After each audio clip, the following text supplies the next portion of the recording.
بسم اللہ الرحمن الرحیم۔ امید کرتا ہوں کہ تمام دوست احباب خیریت سے ہوں گے اور دعا کرتا ہوں کہ اللہ رب العزت ہم سب کی حفاظت فرمائے۔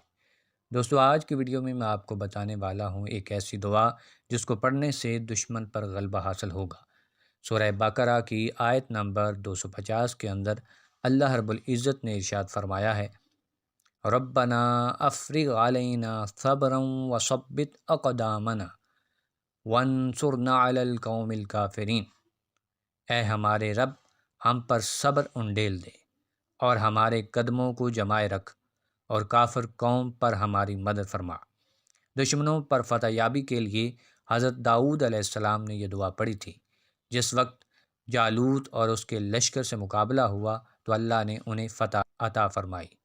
جنگ کے وقت یہ دعا پڑھنی چاہیے، انشاءاللہ عز و جل دشمن پر غلبہ حاصل ہوگا۔ اللہ حافظ۔